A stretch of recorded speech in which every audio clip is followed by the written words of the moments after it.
नमस्कार दोस्तों, मैं अंकुर उपाध्याय स्वागत करता हूं आप सभी का आपके अपने YouTube channel share market analysis में। दोस्तों, यहाँ पे मैं आप सभी के साथ तीन स्टॉक्स के बारे में बात करने वाला हूं, जहां पे कल के सेशन में आपको एक बड़ा एक्शन होते हुए दिखेगा। ये तीनों ही स्टॉक्स कहीं ना कहीं कॉर्पोरेट एक्शन से गुजरे हैं। अपने तीनों ही स्टॉक्स रिजल्ट स्पेसिफिक एक्शन दिखाते हुए दिखेंगे आपको। यहाँ पे एक स्टॉक तो ऐसा है जिसको आपको क्लोजली वॉच करना है, क्योंकि इसके नंबर्स बहुत तंगड़े आए हैं, बहुत ज्यादा तंगड़े, जिसे कहते हैं super number. Profit almost more than 3 times हो गया है, एंड अगर मार्जिन की बात करें तो 4 टाइम्स हो गए हैं। स्टार्ट करते हैं, वीडियो को आगे बढ़ाते हैं। एंड यहाँ पे बात करने वाला हूं मैं आप सभी के साथ तीन स्टॉक्स के बारे में। पहला और सबसे बड़ा स्टॉक जिसको आपको क्लोजली वॉच करना है वो है एचडीएफसी बैंक का। हालांकि इसके अगर नंबर्स की बात करें तो इनलाइन कह सकते हैं आप, ना कोई पॉजिटिव साइड पे ज्यादा बढ़िया कोई आपको सरप्राइज मिला है और नेगेटिव तो कुछ था ही नहीं। खैर, एचडीएफसी बैंक अपने नंबर्स पेश करते हुए दिखिए आपको कैसे रहे नंबर, एक बार उसके बारे में आपको डिटेल में बता दूं। लेकिन उससे पहले मैं बताता हूं, ये स्टॉक बैंक निफ्टी को अकेले हिलाने की दम रखता है। मोर देन 30% का वेटेज रखता है ये बैंक निफ्टी में। अगर ये नीचे जाएगा तो ये अपने संग बाजार को पूरा नीचे घसीट देगा, इतनी दम रखता है। और अगर ये ऊपर गया तो अपने साथ पूरे मार्केट को भी ऊपर ले जा सकता है।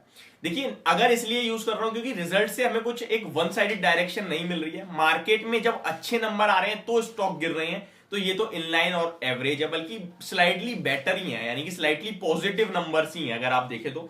मैं नेगेटिव इसलिए थोड़ा सा मतलब सोच के चल रहा हूं कि हाँ यार ठीक है, अगर नहीं आते कोई अच्छा रिएक्शन तो आपको डरना नहीं है। आपको ये पता होना चाहिए कि कंपनी ने अच्छे नंबर पेश करे हैं। हालांकि बैंकिंग सेगमेंट में ये मार्केट लीडर है, तभी इसका वेटेज सबसे ज्यादा है। इसके एनपीएस देखें तो वो बहुत ही काबू में रहते हैं। एक अच्छी बैंक है, इसका कैसे पता चलेगा आपको उसके एनपीए जीएनपीए देख के, क्योंकि वो अपने कस्टमर्स अपने क्लाइंट्स को अच्छे से पहचान सकती है कि हाँ भाई ये बंदा मुझे पैसा वापस देगा या नहीं देगा। जिसके एनपीए ज्यादा है, ऑब्वियस सी बात है, वो क्लाइंट्स को नहीं पहचान पा रही है, या फिर वो सिर्फ लोन बांट रही है कि हाँ भाई ले लो, हमसे कोई ले नहीं रहा, आप तो ले लो कम से कम, ये हाल हो रहा है। यहाँ पे अगर बात करें एचडीएफसी बैंक की, तो स्टॉक का प्राइस 1600 के लेवल्स पे क्लोजिंग देता हुआ दिखा है। अगर स्टैंड अलोन नेट प्रॉफिट की बात करें तो 12,260 करोड़ पे कंपनी का प्रॉफिट आया है, 10,340 करोड़ से बढ़कर ईयर ऑन ईयर बेसिस पे ऑलमोस्ट 20% का जंप है। और मार्केट की एक्सपेक्टेशंस भी एग्जैक्टली 20% के जंप की ही थी।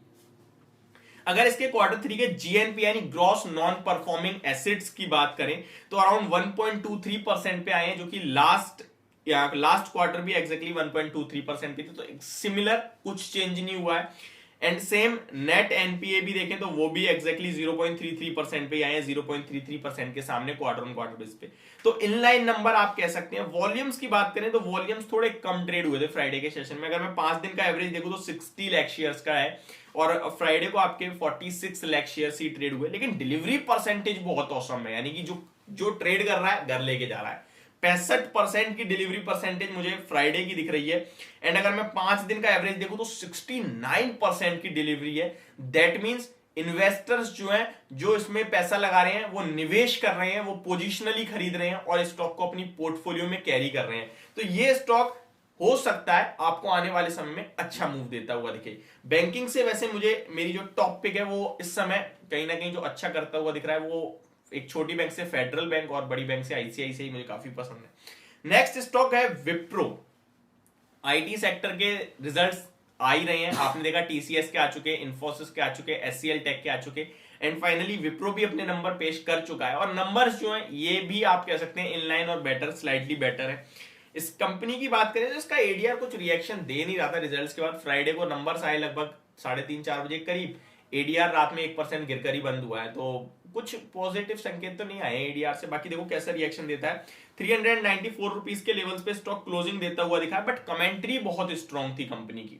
Q4 के लिए रोबोस्ट लार्ज डील पाइपलाइन बताया कंपनी ने, तो ये सब सुन के थोड़ा अच्छा लगा। देखते हैं कैसा रिएक्शन आता है। बाकी नंबर एकदम इनलाइन आप कह सकते हैं। अगर मैं इसके प्रॉफिट की बात करूं तो मार्केट की एक्सपेक्टेशंस थी अराउंड 2 to 3% का प्रॉफिट जंप देखने को मिलेगा, एग्जैक्टली उसी के आसपास आया। 2970 करोड़ से प्रॉफिट बढ़कर अराउंड 3053 करोड़ का प्रॉफिट आया ईयर ऑन ईयर बेसिस पे। रेवेन्यू की बात कर मार्जिन की बात करें तो 15.61% पे आए, 13.92% से बढ़कर क्वार्टर ऑन क्वार्टर बेसिस पे।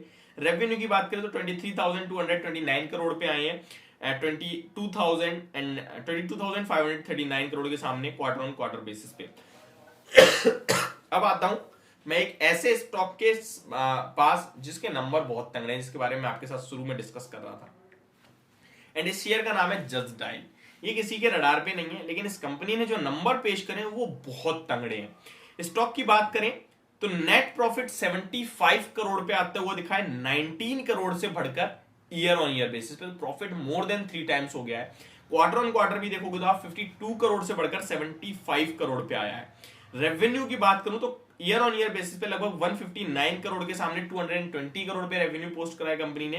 क्वार्टर ऑन क्वार्टर 205 करोड़ से बढ़कर 220 करोड़ का रेवेन्यू पोस्ट करा है। मार्जिन मैंने आपको बताया 3.29% से बढ़कर 12.25% हो गए। 585 के लेवल्स पे क्लोजिंग दी है। स्टॉक को मैंने फंडामेंटली भी चेक करा तो ज्यादा खास नहीं दिखा, बट इन लेवल से डेफिनेटली एक उछाल, एक बाउंस बैक, एक तंगड़ी बाउंस बैक मुझे दिखती है। तो ये 3 स्टॉक हैं जो कल आपको रडार पे रखने चाहिए। होप आपको वीडियो समझ पसंद दोनों आई होगी। Thank you so much for watching this video. Have a great day guys.